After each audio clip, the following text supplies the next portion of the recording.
আসসালামু আলাইকুম প্রিয় দর্শক, অন্য মঞ্চের আলোচনায় আপনাদের সকলকে আমন্ত্রণ জানাচ্ছি। তাহলে হঠাৎ এই নমনীয়তা কেন? বিশ্লেষকরা বলছেন এখানে আন্তর্জাতিক সমীকরণই বড় ফ্যাক্টর। আপনারা তো জানেন যে ভারত শুরু থেকেই চেয়েছে বাংলাদেশের নির্বাচন যেন কোনো বড় রাজনৈতিক শক্তিকে বাইরে রেখে না হয়, অর্থাৎ অন্তর্ভুক্তিমূলক হয়, সব দল অংশ নিতে পারে। যুক্তরাষ্ট্র চায় এমন একটি নির্বাচন যেটাকে আন্তর্জাতিকভাবে প্রশ্নবিদ্ধ করা যাবে না। এই দুই চাপের মাঝখানে দাঁড়িয়ে ইউনূস সরকারের সামনে বিকল্প হয়তো খুব বেশি নেই। তাই ক্ষমা শব্দটি এখন আসলে হয়ে উঠেছে রাজনৈতিক টুল। সম্মানিত দর্শক, অত্যন্ত গরম এবং অত্যন্ত গুরুত্বপূর্ণ একটি বিষয় নিয়ে কথা বলবো। তাই বরাবরের মতোই শুরুটা করি প্রশ্ন দিয়েই।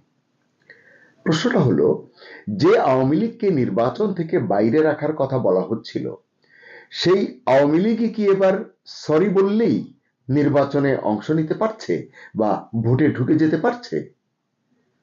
এই যে ইউটার্ন, এটা কি হঠাৎ করেই ইউনূস সরকারের নিজস্ব সিদ্ধান্ত, প্রফেসর ইউনূসের নিজের সিদ্ধান্ত, নাকি ওয়াশিংটন থেকে আসা এক নীরব কিন্তু শক্ত বার্তার ফল? আজ আমরা সেই বিষয়টি খোলাসা করে আলোচনা করতে চেষ্টা করব। মোহাম্মদ ইউনূসের এই এক লাইনের বক্তব্য এখন বাংলাদেশের রাজনীতিতে তোলপাড় তুলেছে।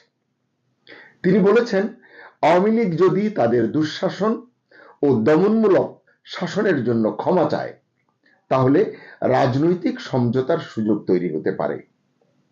কিন্তু প্রশ্ন হলো, এই বক্তব্য কি সত্যি কোনো নৈতিক আহ্বান, নাকি কূটনৈতিক চাপে নেওয়া রাজনৈতিক ইউটার্ন?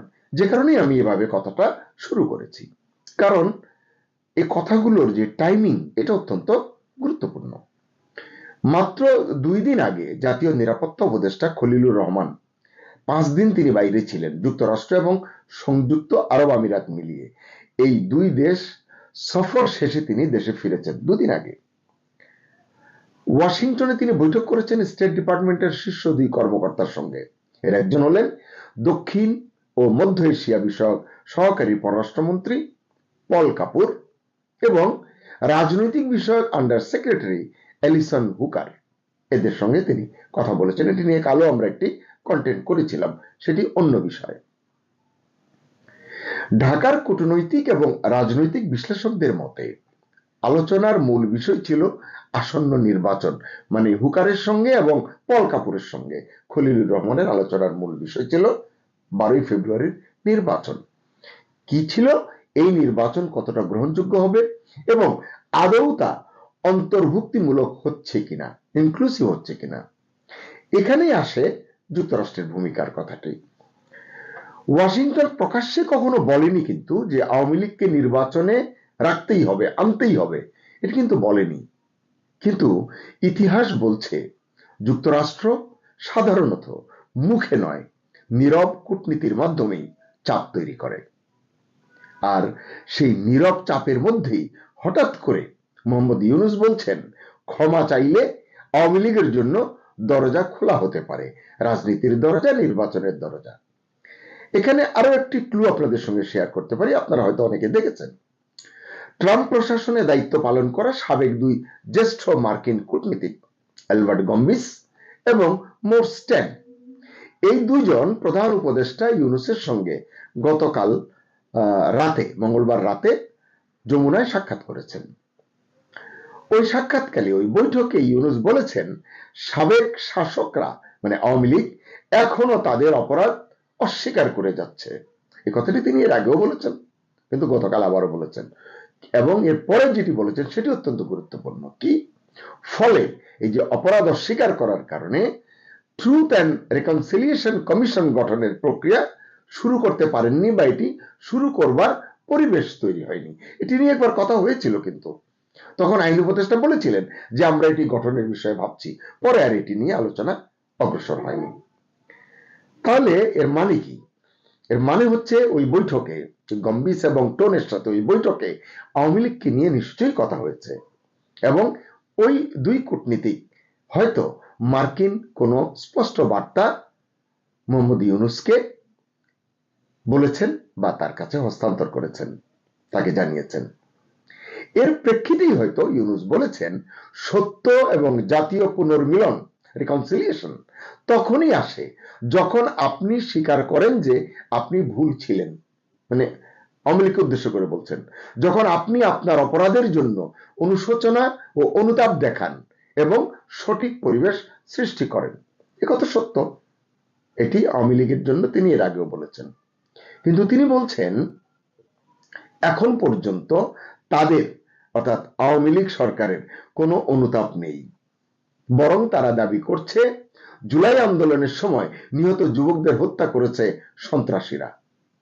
তাদের অপরাধের পাহাড় সমান প্রমাণ আছে, মানে আওয়ামী লীগের অপরাধের পাহাড় সমান প্রমাণ আছে, সেগুলো সব জঘন্য অপরাধ, তবু তারা সম্পূর্ণ অস্বীকার করে আসছে, এটি ইউনূস বলছেন। আবার তিনি বলছেন এই আলোচনার পরে আবার আরো একটি ইস্যুতে তিনি বলছেন যে নির্বাচন 12 ফেব্রুয়ারিতেই হবে, একদিন আগেও নয় একদিন পরেও নয়, মানে এই জায়গায় তিনি খুব দৃঢ় আছেন এবং বলছেন যে শেখ হাসিনার সমর্থকদের দায়ী করে ইউনূস বলেন তৎকালীন ফ্যাসিস্ট সরকারের সমর্থকেরা নির্বাচনকে ঘিরে বিভ্রান্তি সৃষ্টির উদ্দেশ্যে ভুয়া খবর ও অপতথ্য ছড়াচ্ছে। আসলে ইউনূসের গতকাল রাতের আহ্বান তার আগের বক্তব্যগুলোর সঙ্গে স্পষ্টতই কিছুটা সাংঘর্ষিক, কারণ এর আগেও ইউনূস সরকার এবং তার ঘনিষ্ঠ রাজনৈতিক শক্তিগুলো বলেছিল আওয়ামী লীগের দুঃশাসনের বিচার ছাড়া তাদেরকে রাজনীতিতে সুযোগ দেওয়ার প্রশ্নই আসে না, রাজনীতিতে ফিরবার সুযোগ দেওয়া যাবে না। তাহলে হঠাৎ এই নমনীয়তা কেন? বিশ্লেষকরা বলছেন এখানে আন্তর্জাতিক সমীকরণই বড় ফ্যাক্টর। আপনারা তো জানেন যে ভারত শুরু থেকেই চেয়েছে বাংলাদেশের নির্বাচন যেন কোনো বড় রাজনৈতিক শক্তিকে বাইরে রেখে না হয়, অর্থাৎ অন্তর্ভুক্তিমূলক হয়, সব দল অংশ নিতে পারে। যুক্তরাষ্ট্র চায় এমন একটি নির্বাচন যেটাকে আন্তর্জাতিকভাবে প্রশ্নবিদ্ধ করা যাবে না। এই দুই চাপের মাঝখানে দাঁড়িয়ে ইউনূস সরকারের সামনে বিকল্প হয়তো খুব বেশি নেই। তাই ক্ষমা শব্দটি এখন আসলে হয়ে উঠেছে রাজনৈতিক টুল। প্রশ্ন হলো এটি কি সত্যি নৈতিক অনুশোচনার প্রশ্ন, নাকি দায় স্বীকার করে নতুন শর্তে রাজনীতিতে ফেরার সুযোগ মাত্র, মানে যেটি এখন ইউনূস সাহেব করে নিজেও পার পেতে চাইছেন। আবার এখনকার রাজনীতির দিকে যদি খেয়াল করেন দেখবেন বিএনপি পুরোপুরি নির্বাচনী মুডে আছে। তারেক রহমান দেশে ফেরার পর বিএনপির পালে অবশ্যই কিছুটা হাওয়া লেগেছে। বিএনপি এখন প্রকাশ্যে জামাতে ইসলামের ভূমিকা নিয়েও প্রশ্ন তুলছে, জায়গায় জায়গায় তাদের ভিতরে লাগালাগি আছে। বিএনপি চায় নির্বাচন হোক, কিন্তু এমন ভাবে যাতে হঠাৎ করে নতুন কোনো সমীকরণ তৈরি না হয়। তাই এই ক্ষমা চাওয়া, মানে যদি আওয়ামী লীগ চায় এবং ক্ষমা চাইলে নির্বাচনে অংশ নেওয়ার সুযোগ যদি পেয়েই যায় আওয়ামী লীগ, সেটা কিভাবে নেবে বিএনপি এবং জামাত, এটি অত্যন্ত গুরুত্বপূর্ণ প্রশ্ন রাজনীতির এই মুহূর্তের যে বাতাবরণ সেখানে। কারণ আওয়ামী লীগের সম্ভাব্য প্রত্যাবর্তন, মানে যদি হয়, পুরো মাঠটাই তখন নতুন করে বদলে যাবে, নির্বাচনের মাঠ, রাজনীতির মাঠ পুরো বদলে যাবে। তবে একটা বড় প্রশ্ন এখনো অমীমাংসিত। এই যে আমরা ক্ষমা চাওয়ার কথা বলছি, ইউনূস সাহেব বলেছেন, আসলে আওয়ামী লীগ কি আদৌ ক্ষমা চাইবে? তাদের টোন কি, তারা কি বলছে সেটিও তো বোঝা দরকার। এক হাতে তো আর তালি বাজবে না। তাহলে চলুন দেখি আওয়ামী লীগ আজকাল কি বলছে। শেখ হাসিনা এবং তার দল বলছে নো ভোট, নো ভোট, মানে বাংলা করলে দাঁড়ায় মানে নৌকা না থাকলে কোনো ভোট নয়। নৌকা হচ্ছে আওয়ামী লীগের নির্বাচনী প্রতীক, এটি তো নেই এখন, জানেন। এটাই এখন আওয়ামী লীগের স্লোগান। গতকাল মঙ্গলবার এই স্লোগান দিয়েই দেশবাসীর কাছে মোহাম্মদ ইউনূসের নেতৃত্বাধীন অন্তর্বর্তী সরকারের তত্ত্বাবধানে আয়োজিত, যেটি হতে যাচ্ছে ত্রয়োদশ জাতীয় সংসদ নির্বাচন বয়কটের ডাক দিয়েছেন ক্ষমতাচ্যুত এবং নির্বাসিত প্রধানমন্ত্রী শেখ হাসিনা। আওয়ামী লীগের তরফে প্রকাশিত 1.5 পাতার আবেদনপত্রে জাতির 1.5 পাতার একটি পত্র, সেখানে জাতির উদ্দেশ্যে শেখ হাসিনা আর্জি জানিয়েছেন ফ্যাসিস্ট ইউনূস জঙ্গি পাহারায় ভোট করাতে চায়, সেই ভোট দিতে যাবেন না। যে ব্যালটে নৌকা প্রতীক থাকবে না, যে নির্বাচনে আওয়ামী লীগ অংশগ্রহণ করতে পারবে না, সেখানে আমাদের সমর্থক মানে আওয়ামী লীগের সমর্থক কোন ভোটারেরা কেউ ভোট কেন্দ্রে যাবেন না, এটি তার তরফ থেকে আহ্বান। মাস তিনেক আগে রয়টার্সকে দেওয়া এক সাক্ষাৎকারেও ভোট বয়কটের ইঙ্গিত দিয়েছিলেন শেখ হাসিনা। তাহলে বোঝা গেল যে এই হচ্ছে আওয়ামী লীগের অবস্থান নির্বাচনে অংশ নেওয়া না নেওয়া নিয়ে। আবার যদি মনে করা হয় যে আওয়ামী লীগ সত্যিই ক্ষমা চায়, কারণ রাজনীতিতে তো শেষ কথা বলে কিছু নেই, তো যদি ক্ষমা চায় সেটা কি আওয়ামী লীগের জন্য রাজনৈতিক আত্মসমর্পণ হবে, নাকি বহুদিন পর নির্বাচনী রাজনীতিতে ফেরার কৌশলী চাল হবে?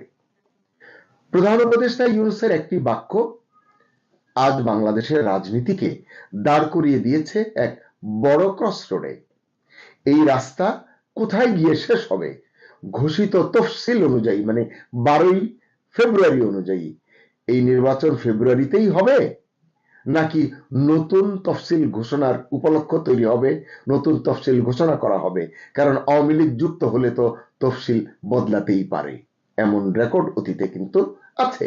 নাকি নতুন সমঝোতায় পথ চলা শুরু হবে? এই প্রশ্নগুলো কিন্তু উঠছে, এবং এই প্রশ্নের উত্তরগুলি এখন আমাদের অপেক্ষা করে দেখার বিষয়। সুপ্রিয় দর্শক শ্রোতা, শেষ করার আগে আপনার জন্য প্রশ্ন, যে দলকে মানে আওয়ামী লীগকে গণতন্ত্র ধ্বংসের দায়ে ক্ষমতার বাইরে রাখার প্রাণান্ত চেষ্টা হয়েছিল বা হচ্ছে, তারা কি এবার শুধু সরি বলেই ভোটের মাঠে ঢুকে পড়তে যাচ্ছে, নাকি এই যে ক্ষমার রাজনীতি আসলে আওয়ামী লীগকে বাঁচানোর জন্য নয়, একটা প্রশ্নবিদ্ধ নির্বাচনকে আন্তর্জাতিকভাবে বৈধ দেখানোর কৌশল, যেটি নিয়ে আমরা এতদিন কথা বলেছি, যে নির্বাচন তিনি করছেন, ইউনিক বলছেন, ঐতিহাসিক করবেন বলছেন, সেটি আসলে ভোটাররা অংশ না নিলে হবে কিনা, বিশ্ববাসীর স্বীকৃতি পাবে কিনা, এই প্রশ্নটিও কিন্তু ইউনূস সাহেবের সামনে অনেক বড় একটি পরীক্ষা হয়ে দাঁড়িয়েছে। তাই ইউনূস কি সত্যি ন্যায় বিচার চাচ্ছেন, নাকি আন্তর্জাতিক চাপ সামলাতে গিয়ে রাজনীতির দিকটাই আসলে বদলে ফেলছেন? রায় আপনার, কমেন্টে লিখুন সেই রায়ের কথা। ক্ষমা না বিচার, নির্বাচন না সমঝোতা।